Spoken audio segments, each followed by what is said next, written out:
Hey guys, welcome back to the channel. So today what we're going to be doing is talking about stock splits, right? We're going to go into like the definition. We're going to give some examples and stuff like that to try to make it a little bit easier for everyone to understand, right? But simply put, a stock split is exactly what it sounds like, right? One share gets divided or split into multiple shares, right? But that's not really something to worry about, right? Because the value of your holdings is the same, just in smaller chunks or like smaller parts, right? Think about it like a chocolate bar, right? You have one big chocolate bar is broken down into multiple bite-sized pieces. You still have the same amount of chocolate, just in smaller pieces, right? So, same context, right? In a stock split, it's very important to remember that the price of the share also is reduced. For example, let's take a company board. You know, they announce a 2-for-1 split, right? Then you get one extra share for each share you own, but the share price will be cut in half. So, using that example, let's say the company, you have one share and it's valued at $10 per share, right?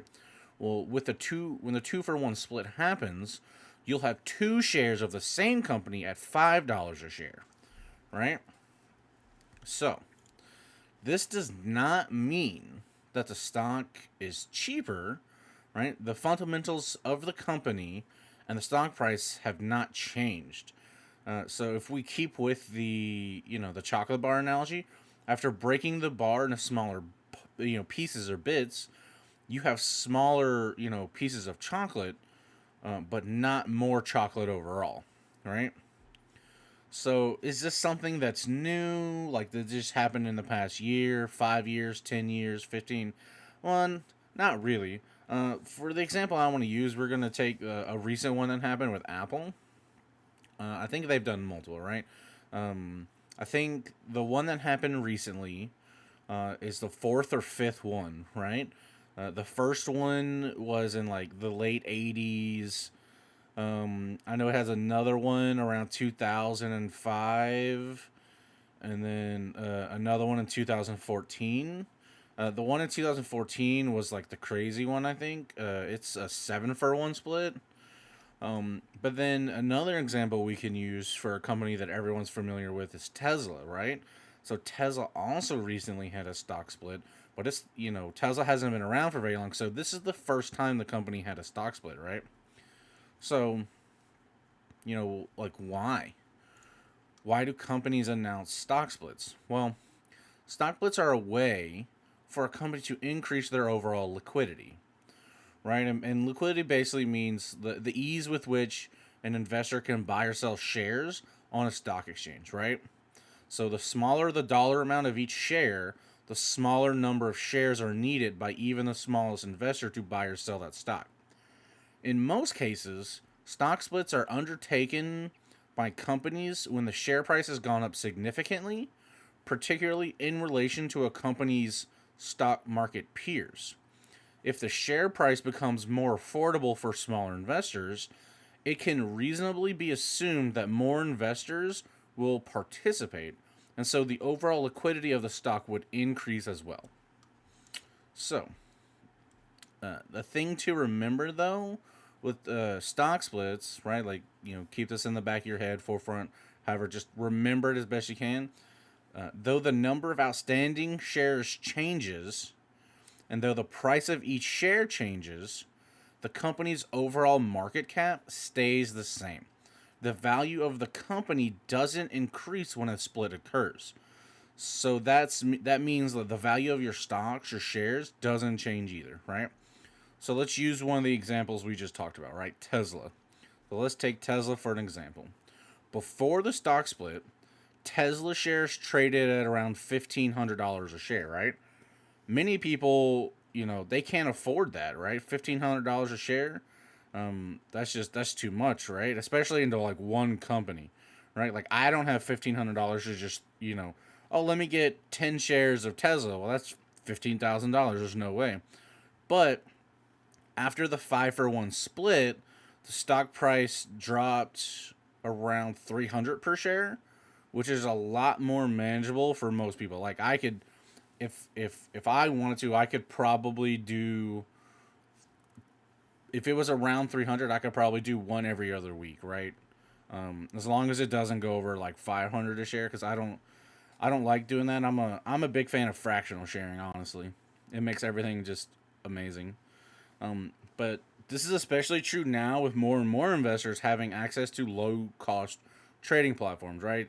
In my case, that would be like M1 Finance. For a lot of other people, that's Robinhood, stuff like that, right? Buying and selling stocks is super easy, right? Way easier than it's ever been. And so, for a lot of investors, these recent splits could be, like a best case scenario entry point into companies that you've really wanted to invest in, right, for a long time. But all that being said, the recent like high profile splits we were talking about, you know, given the most brokers platforms now enable trading in fractional shares, they don't really seem, you know, as I would say as big of a deal as they used to be. Because like I said, I'm a big fan of fractional sharing.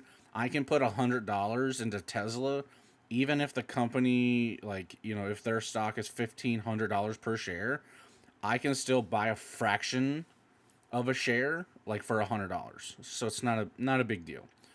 But the psychology of owning at least one whole share is at play in the company's decision if they're going to do like a stock split or stuff like that, right?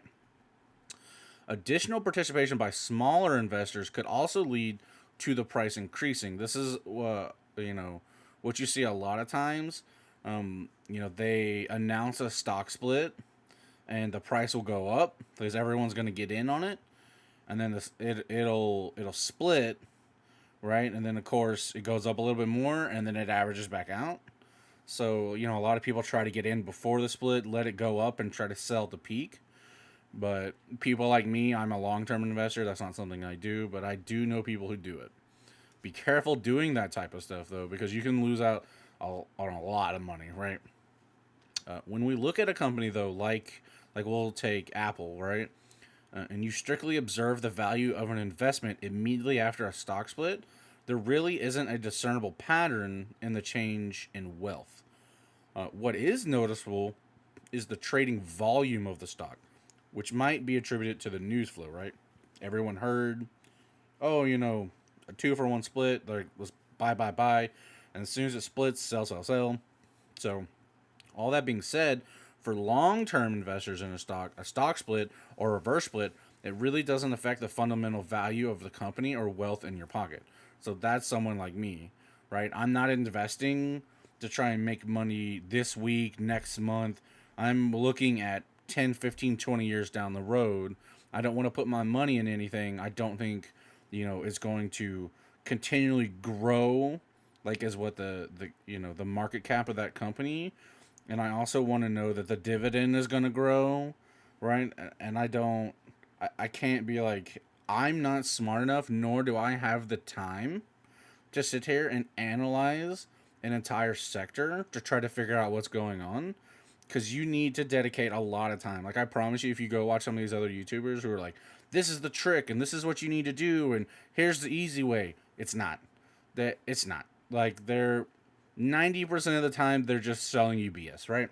And I know so many people who watch, some like YouTube Shorts or Instagram Reels or TikToks and stuff like that. There's like, use this one simple trick to make $300 a day, and it's like, yeah, but that's not how that works. Like, they're lying to you. Like, they really are. So, does the company change though? Like when a stock split happens, right?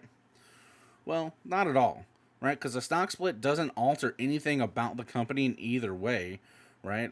But apart from the short-term price increase that we talked about a little while ago, right? There's no harm done in this regard if the stock doesn't split either. So, like the two examples I gave earlier, Tesla and Apple, right? They were not even the highest price stocked in the market, right? That distinction goes to Berkshire Hathaway, which trades a little over $300,000 per share. And of course, Berkshire Hathaway, everyone knows Warren Buffett, right?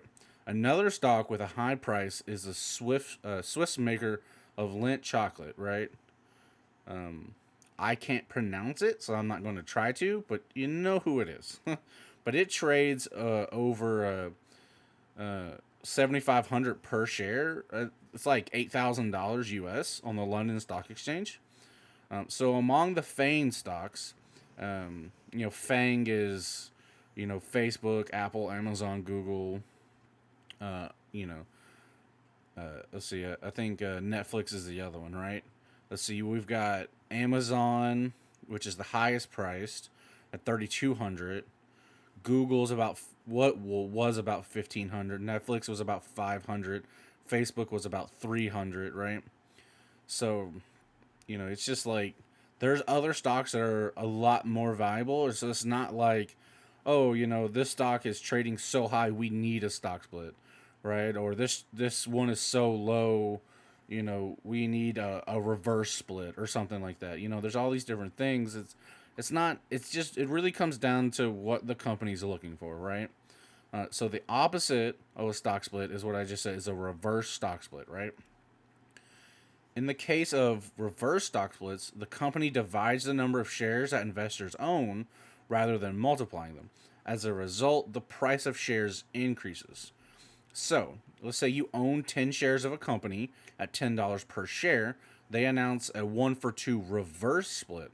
You end up, instead of owning 10, you end up owning 5 shares, but the shares, instead of being worth $10, are now worth $20 a share. So usually reverse stock splits are announced by companies that have low share prices and want to increase them, oftentimes to avoid being delisted. You may think that reverse stock splits are bad news for the company, but this is not always the case. One of the most famous examples of reverse stock splits is Citigroup. Its share price declined to under $10 during the 2008 financial crisis, and it stayed there. So in 2011, the board for Citigroup decided to do a reverse split of a 1-for-10, right? And it took the split price. It took it from $4.50 per share to $45 per share. So the company and the stock survived and is now trading at around $52 per share. Here recently this past year, there was the collapse of oil prices, and the what's called the USO, or the United States Oil Fund, did an 8-to-1 reverse split when it fell to around $2 per share. Holders of 8 shares before the split would have been looking for their one share to be $16 on the other end. Now they're around $30. So you never really know what's going to happen, and you never really know some of the reasons why some of these companies would do it. It really comes into the fundamentals they think they need for the company to move forward and stuff like that, right? So I really hope you guys enjoyed this video. Try to give you some good details. Go ahead and give this video a like and subscribe, and I hope to see you guys in the next video. And until then, y'all be safe.